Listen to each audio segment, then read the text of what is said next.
Breaking news చూస్తున్నారు. YS వివేక హత్య కేసులో బిగ్ ట్విస్ట్ చోటు చేసుకుంది. పులివెందుల మాజీ సీఎస్ శంకరయ్య డిస్మిస్ అయ్యారు.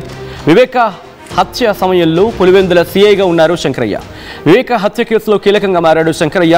గతంలో సీఎంకు లీగల్ నోటీసులు పంపాడు శంకరయ్య. పోలీసు శాఖ నిబంధనలకు విరుద్ధంగా ప్రవర్తించారని శంకరయ్యను ఉద్యోగం నుంచి తొలగిస్తూ ఆదేశాలు జారీ చేసింది ప్రభుత్వం. దానికి సంబంధించిన బ్రేకింగ్ న్యూస్ చూస్తున్నారు. కొద్దిసేపటి క్రితం ఈ కీలకమైన డెవలప్మెంట్ చోటు చేసుకుంది. వైఎస్ వివేక హత్య కేసులో బిగ్ ట్విస్ట్ చోటు చేసుకుంది. పులివెందుల మాజీ సీఐ శంకరయ్యను డిస్మిస్ చేయడం జరిగింది. వివేక హత్య సమయంలో పులివెందుల సీఐగా ఉన్నారు శంకరయ్య. అయితే వివేక హత్య కేసులో కీలకంగా మారాడు శంకరయ్య. గతంలో ముఖ్యమంత్రికి లీగల్ నోటీసులు పంపాడు శంకరయ్య. పోలీసు శాఖ నిబంధనలకు విరుద్ధంగా ప్రవర్తించారని శంకరయ్యను ఉద్యోగం నుంచి తొలగిస్తూ ఆదేశాలు జారీ చేసింది పోలీసు శాఖ. దానికి సంబంధించిన బిగ్ బ్రేకింగ్ న్యూస్ చూస్తున్నారు అండ్ బిగ్ డెవలప్మెంట్ న్యూస్ కూడా. ఈ క్రమంలో అసలు ఏం జరిగింది, దీనికి సంబంధించి డీటెయిల్గా మాట్లాడుకునే ప్రయత్నం చేద్దాం. ఇన్ఫర్మేషన్ అందించేందుకు మా ప్రతినిధి కిషోర్ సిద్ధంగా ఉన్నారు. కిషోర్ దగ్గరికి వెళ్ళే ప్రయత్నం చేస్తున్నాను. కిషోర్, ప్రస్తుతం శంకరయ్యను ఉద్యోగం నుంచి తొలగిస్తూ ఆదేశాలు జారీ చేసిన క్రమంలో ఎటువంటి అంశాలను ప్రస్తావించడం జరిగింది ఆ ఆదేశాల్లో? Thank you Sachin.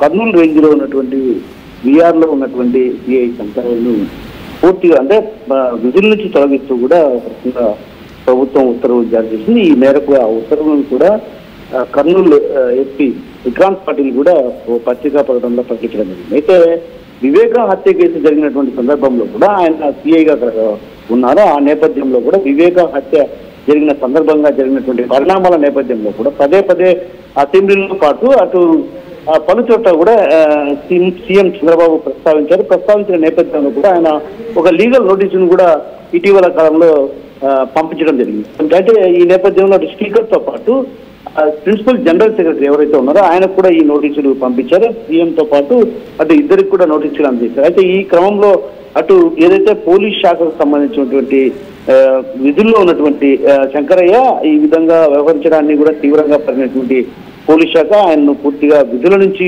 తొలగిస్తూ కూడా ఉత్తర్వులు జారీ చేసింది. ఆ మేరకు ఈ ఉత్తర్వులను కూడా కర్నూలు జిల్లా ఎస్పీ విక్రాంత్ పాటిల్ కూడా ఓ పత్రికా ప్రకటనలో విడుదల చేయడం జరిగింది. అయితే వివేక హత్య కేసు ప్రధానంగా ట్విస్ట్ అని చెప్పాలి. ఏదైతే వివేక హత్య జరిగి ఇప్పటికీ కూడా దాదాపు 7 ఏళ్ళు అవుతున్నప్పటికీ కూడా పూర్తి స్థాయిలో విచారణకు ముందుకు పోని పరిస్థితి. ఆ నేపథ్యంలో దీంట్లో కీలకంగా సిఐ శంకరయ్య ఉన్నారన్నటువంటి భావన కూడా అటు ప్రధానంగా వినిపిస్తున్నప్పటి. అయితే ఆ నేపథ్యంలో అక్కడ ఉన్నటువంటి ఏదైతే హత్య జరిగిన సందర్భంగా కూడా సిఐగా వ్యవహరించినటువంటి పరిస్థితి ఉంది. కాబట్టి ఆయన ఉన్నప్పుడే ఈ ఏదైతే జరిగినటువంటి పరిణామాలను పదే పదే సీఎం చంద్రబాబు ప్రస్తావించడం, అదేవిధంగా దీన్ని అటు రాజకీయంగా వాడుకోవడాన్ని కూడా అంటే ఒక రకంగా అటు వైసీపీ కావచ్చు, టీడీపీ కావచ్చు, ఇరు పార్టీలు కూడా రాజకీయంగా వాడుకుంటూ తనను బలి చేశారన్నటువంటి ఆరోపణలు కూడా ఆయన వ్యక్తం చేస్తూ కూడా ఒక రకంగా నోటీసులు జారీ చేశారు. అయితే ఈ క్రమంలో ఆయన వాస్తవానికి అక్కడ జరిగినటువంటి పరిణామాల నేపథ్యం సిబిఐ అధికారులకు కూడా ఆయన ఒక వాగ్మూలం ఇచ్చి ఆ తర్వాత ఆ వాగ్మూలం ఇవ్వడానికి కూడా ఆయన నిరాకరించారు. అంటే ఈ వివేక హత్య కేసు సంబంధించి అటు పూర్తి స్థాయిలో ఆయన ఆధారాలను చెరిపివేస్తున్నా కూడా సైలెంట్ గా ఉన్నారన్నటువంటి ఒక అభియోగం అయితే ఉంది. ఆ అభియోగం నేపథ్యంలో కూడా సీఎం చంద్రబాబు పదే పదే అటు పలు సందర్భాల్లో అంటే సభల్లో కావచ్చు, అదేవిధంగా అసెంబ్లీలో కూడా ఈ అంశాన్ని ప్రస్తావించడం అంటే తనను పూర్తిగా తన మానసిక ఆవేదన గురి చేసినటువంటి పరిస్థితి కాబట్టి ఖచ్చితంగా దీనిపైన చర్యలు తీసుకోవాలి అన్నట్టు దీనిపైన తనకు పరువు నష్టం కలిగింది కాబట్టి తాను తన లాయర్ ద్వారా నోటీసులు జారీ చేశారు. అయితే ఆ నోటీసులు జారీ చేయడాన్ని తీవ్రంగా పరిగణించిన రాష్ట్ర ప్రభుత్వం ఏదైతే పోలీస్ శాఖలో అంటే నియమ నిబంధనలకు విరుద్ధంగా వ్యవహరించారు అన్నటువంటి ఆరోపణలతో ఆయన్ను ఒక రకంగా డిస్మిస్ చేసినటువంటి పరిస్థితి. అంటే గతంలో కూడా వైసీపీ హయాంలో కూడా ఆయనకు అంటే ఈయనకు పదవీన్నతి కల్పించాల్సినటువంటి అవసరం ఉంది. ఎందుకంటే గత కొంతకాలంగా ఏదైతే సిఐగా వ్యవహరించినప్పుడు కూడా అప్పటి నుంచి ఇప్పటి వరకు కూడా ఆయనకు డిఎస్పీ పదోన్నతి కూడా రాని పరిస్థితి. అంటే ఒక రకంగా కుటుంబం కూడా పూర్తిగా చిన్నాభిన్నమైన పరిస్థితి, కుటుంబ నేపథ్యం కూడా అంటే కుటుంబానికి కూడా చాలా దూరంగా ఉండాల్సినటువంటి పరిస్థితి. అంటే మానసిక వేదనకు గురయ్యారు. కాబట్టి ఇలాంటి మానసిక వేదనకు గురి కావడానికి ప్రధాన కారణం ఏదైతే వివేక హత్య కేసులో నేను కీలకంగా మారడం, ఆ కీలకంగా మారిన నేపథ్యంలో కూడా తనను విషయాన్ని పరిగణలోకి తీసుకోవడం లేదు. ఈ ప్రభుత్వం కూడా తనకు ఎక్కడే కానీ విధులు నిర్వహించడంలో కానీ లూప్ లైన్లో వేస్తున్నారు తప్ప ఎక్కడే కానీ శాంతి భద్రతల విషయంలో కానీ ఇతర అంశాలపైన కూడా తను తనను ఎక్కడ విధుల్లోకి వినియోగించడం లేదన్నటువంటి ఆవేదన వ్యక్తం చేశారు. అదేవిధంగా కుటుంబానికి కూడా దూరమైనటువంటి నేపథ్యం కాబట్టి నేను ఇంత మానసిక ఆవేదనకు గురి కావడానికి ప్రధాన కారణం తనను రాజకీయంగా వాడుకుంటున్నటువంటి ఆవేదనతో ఆయన నోటీసులు జారీ చేశారు. అయితే ఈ నోటీసులను అటు రాష్ట్ర ప్రభుత్వం కొంచెం సీరియస్ గా తీసుకుంది. ఎందుకంటే పోలీస్ శాఖలో ఉంటూ కూడా వరుసంగా పోలీస్ శాఖకు సంబంధించినటువంటి క్రమశిక్షణ చర్యల్లో భాగంగానే ఆయన నోటీసులు జారీ చేసే ముందు అటు పోలీసులకు సంబంధించిన ఉన్నతాధికారులకు సమాచారాన్ని ఇవ్వాల్సి ఉన్నప్పటికీ కూడా ఆయన ఎక్కడ ఆ విధంగా వ్యవహరించలేదు. కాబట్టి అతన్ని ప్రభుత్వం ఉత్తర్వుల నుంచి అది ఏదైతే విధుల నుంచి తొలగించినట్టు తెలుస్తుంది. అయితే దీనిపైన అటు పూర్తి స్థాయిలో ఆయన గతంలో ఏదైతే లీగల్ నోటీసులు పంపించారు కాబట్టి లీగల్ గా ఎదుర్కొంటారా లేకుంటే మరే ఇతర అంశాలపైన కూడా అటు పూర్తి స్థాయిలో ఆయన మనకు అందుబాటులోకి రావాల్సిన పరిస్థితి. ఇప్పటికే ఆయనకు మనం ఫోన్ చేయడం జరిగింది. అయితే ఫోన్ చేసినప్పటికి కూడా ఆయన ఎక్కడ అందుబాటులోకి రాని పరిస్థితి. అంటే ఒక రకంగా విధుల్లో తొలగించిన నేపథ్యం కాబట్టి ఆయన కొంత పద్ధతిగా ఉన్నారా లేకుంటే ఎలాంటి అడుగులు వేయబోతున్నారంటే ఏంటంటే విషయం పైన కూడా అటు పూర్తి స్థాయిలో ఆయనతో మాట్లాడితే కానీ పూర్తి విషయాలు స్పష్టత వచ్చే అవకాశాలు ఉన్నాయి. ఏది ఏమైనప్పటికీ కూడా వివేక హత్య కేసులో ఒక రకంగా బిగ్ ట్విస్టే నెలకొందని చెప్పాలి.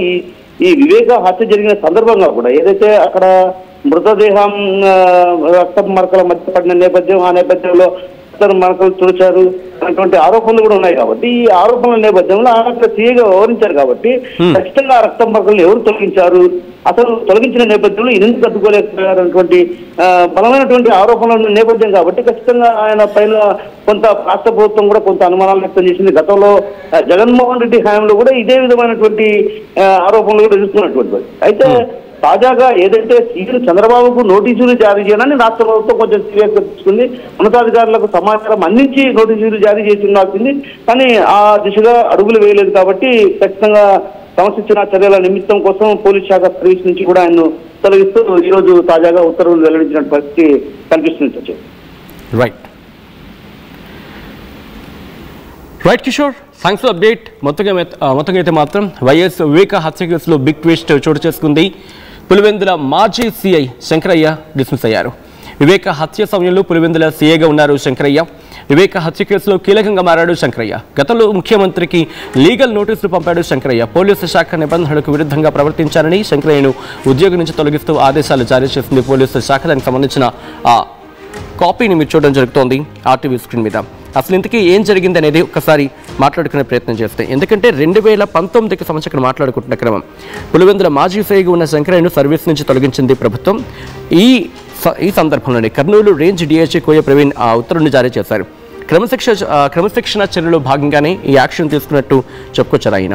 2019 మార్చిలో మాజీ మంత్రి వైఎస్ వివేక హత్య కేసు, ఇన్ఫాక్ట్ వైఎస్ వివేక హత్య జరిగిన సమయంలో పులివెందుల సీఐగా శంకరయ్య ఉన్నారు. కొన్ని నెలల క్రిందట ముఖ్యమంత్రి చంద్రబాబుకు ఈయన నోటీసులు పంపించారు. తనపై చేసిన ఆరోపణ వల్ల పరువు నష్టం కలిగిందంటూ కూడా నోటీసులో పేర్కొన్నారు శంకరయ్య. అయితే ఈ క్రమంలోనే క్రమశిక్షణ చర్యలో భాగంగా ఆయన్ను సర్వీస్ నుంచి తొలగించామని చెప్పి కర్నూలు రేంజ్ ప్రవీణ్ ఉత్తర్వులు జారీ చేసిన క్రమం. 2019 మార్చిలో వైఎస్ వివేక హత్య జరిగింది. ఆ టైంలో వివేక ఇంటి దగ్గర నిందితుల ఆధారాలు ధ్వంసం చేశారని, అక్కడ రక్తపు మరకలు కడిగేశారని, అప్పుడు పులివెందుల సీఐగా ఉన్న శంకరయ్య సమక్షంలోనే ఇదంతా జరిగిందని చెప్పి చంద్రబాబు ఆరోపించిన క్రమం గురించి మాట్లాడుకుంటున్న పరిస్థితి. అయితే విధి నిర్వహణలో నిర్లక్ష్యంగా వ్యవహరించాలనే ఆరోపణలపై టీడీపీ ప్రభుత్వం, అఫ్కోర్స్ టీడీపీ అప్పుడు ఇప్పుడు శంకరయ్యపై సస్పెన్షన్కి సంబంధించి మాట్లాడుతూనే ఉన్న పరిస్థితి ఉంది. అయితే ఇప్పుడు సస్పెన్షన్ వేటు పడింది. వివేక హత్య కేసు దర్యాప్తును సిబిఐ చేపట్టిన సందర్భం. అయితే వివేక మరణానికి సంబంధించి కేసు నమోదు చేయక్కర్లేదంటూ కడప ఎంపీ అవినాష్ కావచ్చు, ఆయన అనుచరుడు దేవిరెడ్డి శివశంకర్ రెడ్డి తనను బెదిరించారని శంకరయ్య వాంగ్మూలం ఇచ్చినట్టుగా కొన్ని వార్తలు కూడా చక్కర్లు కొట్టాయి. ఆ వాస్తవాలకి ఎంత దగ్గరగా ఉంది, ఎంత దూరంగా ఉండేది పక్కన పెడితే వార్తలు చక్కర్లు కొట్టిన సందర్భం. అయితే సైలెంట్గా ఉండకపోతే తీవ్రమైన పరిణామాలు ఉంటాయి హెచ్చరించారు. ఈ చర్చ కూడా జరిగింది. సో ఇలా చాలా డిస్కషన్స్ జరిగాయి. అయితే వైసీపీ ప్రభుత్వం శంకరయ్యపై సస్పెన్షన్ వేటు ఎత్తేసింది. అది తీవ్ర చర్చాంశంగా కూడా మారింది. శంకరయ్యను నిందితులు ప్రభావితం చేయడం వల్లే మాట మార్చారని సిబిఐ చెప్పుకొచ్చిందంటూ కూడా ఆ మధ్య డిస్కషన్ జరిగింది. సో ఇక్కడి నుంచి చూసుకుంటే కనుక రీసెంట్గా వైఎస్ వివేక హత్య కేసుపై మాట్లాడుతున్న పలు సందర్భాల్లో ముఖ్యమంత్రి చంద్రబాబు తన ప్రతిష్టకు భంగం కలిగించేలా ప్రకటనలు చేశారు అంటూ కూడా శంకరయ్య ఆరోపించారు. సో ఈ క్రమంలోని సెప్టెంబర్లో ఆయన నోటీసులు పంపించారు. తనపై నిరాధారమైన ఆరోపణలు చేస్తున్నారు చంద్రబాబు అంటూ కూడా బహిరంగ క్షమాపణ చెప్పారని, తన ప్రతిష్టకు భంగం కలిగింది కాబట్టి ఏకంగా 1,45,00,000 రూపాయల పరిహారం కూడా చెల్లించాలని నోటీసులు డిమాండ్ చేశారు. సో ఇప్పుడు దీని గురించి చర్చించుకుంటున్న క్రమం. సో ముఖ్యమంత్రికి లీగల్ నోటీసు పంపించిన క్రమంలో ఇప్పుడు యాక్షన్లోకి దిగింది పోలీసు శాఖ.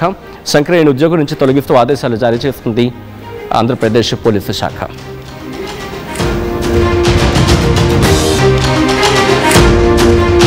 బ్రేకింగ్ న్యూస్ చూస్తున్నారు. వైఎస్ వివేక హత్యకి